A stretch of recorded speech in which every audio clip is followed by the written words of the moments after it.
મોહમ્મદ સિરાજ, જેને શ્રીલંકા જોઈને મોઢામાં પાણી આવે છે, પણ આ વખતે મોહમ્મદ સિરાજને 2 મેચમાં એક જ વિકેટ મળી છે. નમસ્કાર મિત્રો, આપણે શ્રીલંકા સામે પહેલી અને બીજી બંને મેચ જીતીને સિરીઝ આપણા નામે કરી દીધી છે. પહેલી મેચમાં ભારતે પહેલી બેટિંગ કરીને 213 રન બનાવ્યા. એના જવાબમાં શ્રીલંકાના ફક્ત 170 રનમાં પાટિયા પડી ગયા. અને વાત કરીએ બીજી મેચને તો શ્રીલંકાએ પહેલા બેટિંગ કરીને 163 રન બનાવ્યા. ત્યારબાદ ઇન્ડિયાનું બેટિંગ આવતા વરસાદના કારણે ઓવરો ઘટી ગઈ અને ઇન્ડિયાને 8 ઓવરમાં 78 રનનો ટાર્ગેટ મળ્યો, એટલે 48 બોલમાં 78 રન, જે 9 બોલ બાકી રહેતા 6.3 ઓવરમાં જ રન બનાવી દીધા.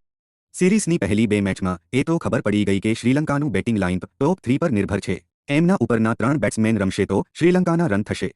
પહેલી મેચમાં પણ ઇન્ડિયાએ શ્રીલંકાને 213નો ટાર્ગેટ આપ્યો, ત્યારે શ્રીલંકાએ 15 ઓવરમાં 158 રન બનાવી દીધા હતા. હવે શ્રીલંકાને 5 ઓવરમાં 55 રનની જરૂર હતી, પણ શ્રીલંકા 5 ઓવર પણ પૂરી ના રમી શક્યા અને 4 બોલ બાકી રહેતા 170 રનમાં જ ઓલ આઉટ થઈ ગયું. પણ અહીં તારીફ થવી જોઈએ ઇન્ડિયન ક્રિકેટ ટીમની, જેમને એકદમ બેખોફ અંદાજમાં ક્રિકેટ રમીને શ્રીલંકાને એકદમ તીતર-વિતર કરી નાખ્યું.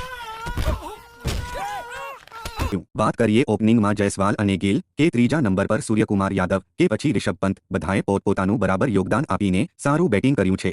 હાર્દિક પંડ્યાએ પણ બીજી મેચમાં 2 વિકેટ લઈને સારા રન પણ બનાવ્યા. બધા ખેલાડીએ સારું પ્રદર્શન કર્યું છે.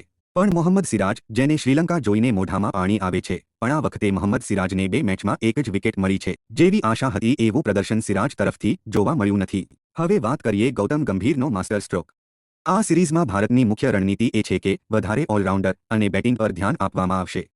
ગૌતમ ગંભીર અને ટીમ દ્વારા ચોખ્ખી પ્લાનિંગ બનાવવામાં આવી છે કે ઓછા બોલમાં વધારે રન બનાવવાના છે. ટીમમાં બેટિંગ 8 નંબર સુધી છે, એટલે વિકેટ પડવાથી કોઈ ચિંતા નથી. હવે પછીની જેટલી પણ T20 મેચ આવશે એમાં 10માંથી 8 મેચોમાં તમને ઇન્ડિયાનો સ્કોર 200થી ઉપર જ દેખાશે. અને ગંભીરનો બીજો માસ્ટર પ્લાન એ છે કે જે મારો મેન બેટ્સમેન છે એ વધારે બોલ રમશે. પહેલી બંને મેચમાં પણ હાર્દિક પંડ્યાને રિંકુ સિંઘ અને રિયાન કરતા ઉપર બેટિંગ આપ્યું છે, એટલે પ્લેયર પાસેથી એનું બેસ્ટ પરફોર્મન્સ કેવી રીતે કાઢવું એ ગૌતમ ગંભીરને સારી રીતે આવડે છે. આપણે સિરીઝ તો જીતી જ ગયા છે અને બધું હારી હનાદે થઈ ગયું છે અને આપણું વિડીયો પણ પતી ગયું છે. વિડીયોને છેલ્લે સુધી જોવા માટે તમારો આભાર. આવા જ ક્રિકેટના બીજા વિડીયો જોવા માટે ચેનલને સબસ્ક્રાઇબ કરી દો અને વિડીયોની નોટિફિકેશન માટે બેલ આઇકનને પ્રેસ કરવાનું ભૂલશો નહીં.